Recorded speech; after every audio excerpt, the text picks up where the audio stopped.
Hey y'all, welcome to Ouachita Parish History with Dara. I'm so glad that you're here today. Today we are going to learn about someone who is really intriguing to me. His name is Don Juan Filhiol.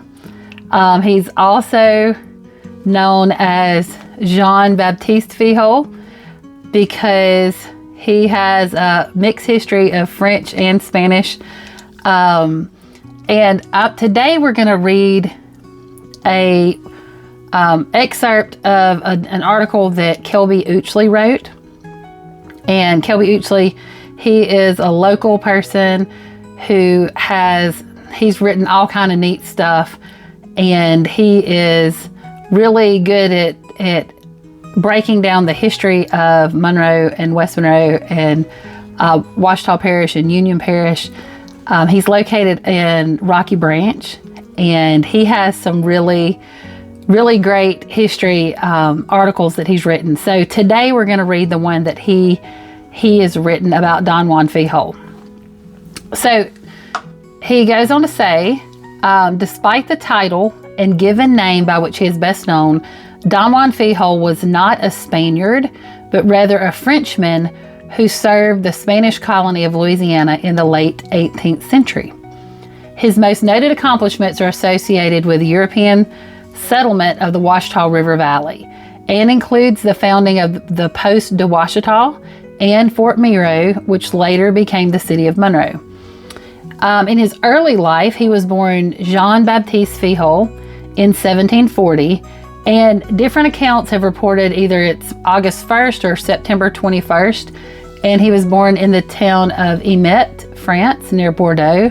His parents, Francois Filhiol and Anne-Marie Tessonnier, were well-to-do cloth merchants and Calvinists. Don Juan Filhiol stated that he spent 5 years of his early life in the Allemans, which would be present-day Germany, and as Protestants, they were subject to persecution by the ruling Catholic Church. So the Filhiols may have sent their young son to this region for safety. In 1763, at 23 years of age, he left France to seek his fortune in the vibrant French colony of Santo Domingo, which would be present-day Haiti. Filhiol's activities on the Caribbean island are unclear, but he may have served as a militia officer and engineer. In 1779, he decided to return to France via Philadelphia, Pennsylvania. He hoped to take passage with a French squadron. Literally missing the boat in Philadelphia, he traveled instead to New Orleans, arriving in time to assist Don Bernardo de Galvez's military ventures in West Florida and Baton Rouge against the British. For this service, he was commissioned a captain in the Opelousas Post militia. While at the Opelousas Post, Filhiol married the young widow Francois Poiret Berqueville on March 15, 1782.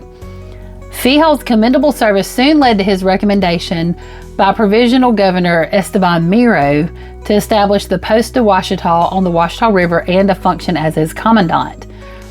Along with the commission to establish the new Spanish outpost, Filhiol received a long, detailed set of orders to guide his activities within his jurisdiction. Foremost were directives to assemble the polyglot of scattered inhabitants into civilized settlements, to bar Americans and English and other undesirables from the Spanish-controlled region, very interesting, and to promote harmony with the Native Americans. His efforts to address these changes resulted in mixed success. In 1783, Filhiol departed New Orleans via keelboat for the long, difficult journey with a few soldiers and slaves, a new wife, and provisions. Wouldn't you just love for that to be your honeymoon? The entire distance was upstream through the Mississippi River, the Red River, the Black River, and the Ouachita River. A sparsely inhabited wilderness, the entire Ouachita district held a non-Indian population of only 207 people in 1785. Filhiol first established his settlement at Écort-à-Fabry, which is present-day Camden, Arkansas, and they have a lot of really interesting history about that time period. 2 years later, In 1785, he relocated downstream to the centrally located Prairie de Canote, which is now within the present city limits of Monroe. And there on both sides of the Ouachita River, he surveyed his personal land grant from the Crown. So he got land, which I'll show a map of this. He got land on the Monroe side and on the West Monroe side. And then he established his home for the remainder of his life. Filhiol's word was law, and he soon got down to the business of governing his realm. His constituents were mostly free-spirited hunters without permanent dwellings who possessed a disdain for authority of any type, not the characters one would choose as model citizens for a productive, civilized settlement. Among his early decrees, Filhiol divided the district into two military sections, one at the Court of Fabry and the other at Prairie de Canotes, so one in Camden and one in Monroe, where all men of military age were required to serve and drill regularly. His objectives were to enhance the security of the valley from Indians and English intruders, and to induce people to move to settlements where agriculture could be promoted. Later, as a further incentive, he sponsored the construction of a fort on his own property that could serve as refuge for families against Indian attacks.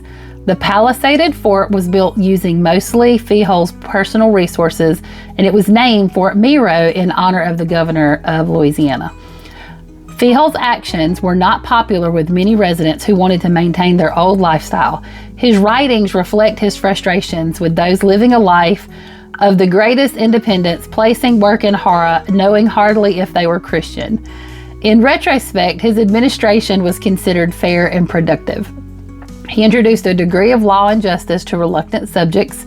He donated a large square of his personal land for the eventual construction of a courthouse, and he worked diligently to maintain the uneasy peace with Indians in the Ouachita Valley. Construction of Fort Miro established the permanency of the post, and the place resembled a bona fide village by the end of the 1790s. Filhiol served as commandant of the poste de Ouachita for 15 years, and he retired in 1800 to continue working as a productive member of the community. During his tenure, 3 children were born to him and Francois: Jean-Joseph, Marie Barne, and Edmund Landry Gramont. Those are names that you will see in throughout town, especially Gramont. There we have a Gramont Street. Don Juan Filhiol died on September 28, 1821, at 81 years old, which is impressive in that day and age to live that long in a really rough wilderness type situation. He was buried on his plantation near the Ouachita River in present-day West Monroe. So that is an article that was written by Kelby Ouchley, and he is just really great at telling stories about our area. And so that's a short version of Don Juan Filhiol's life. I'm going to do a second video, maybe a third video, about his life, and it'll be a little bit more in depth and a little bit longer. But this is just a little taste of Don Juan Filhiol's life, and just a really neat article that Kelby Ouchley wrote, and I love to show each person's perspective if I can. So anyway, hope you have a great day. See you later. Bye.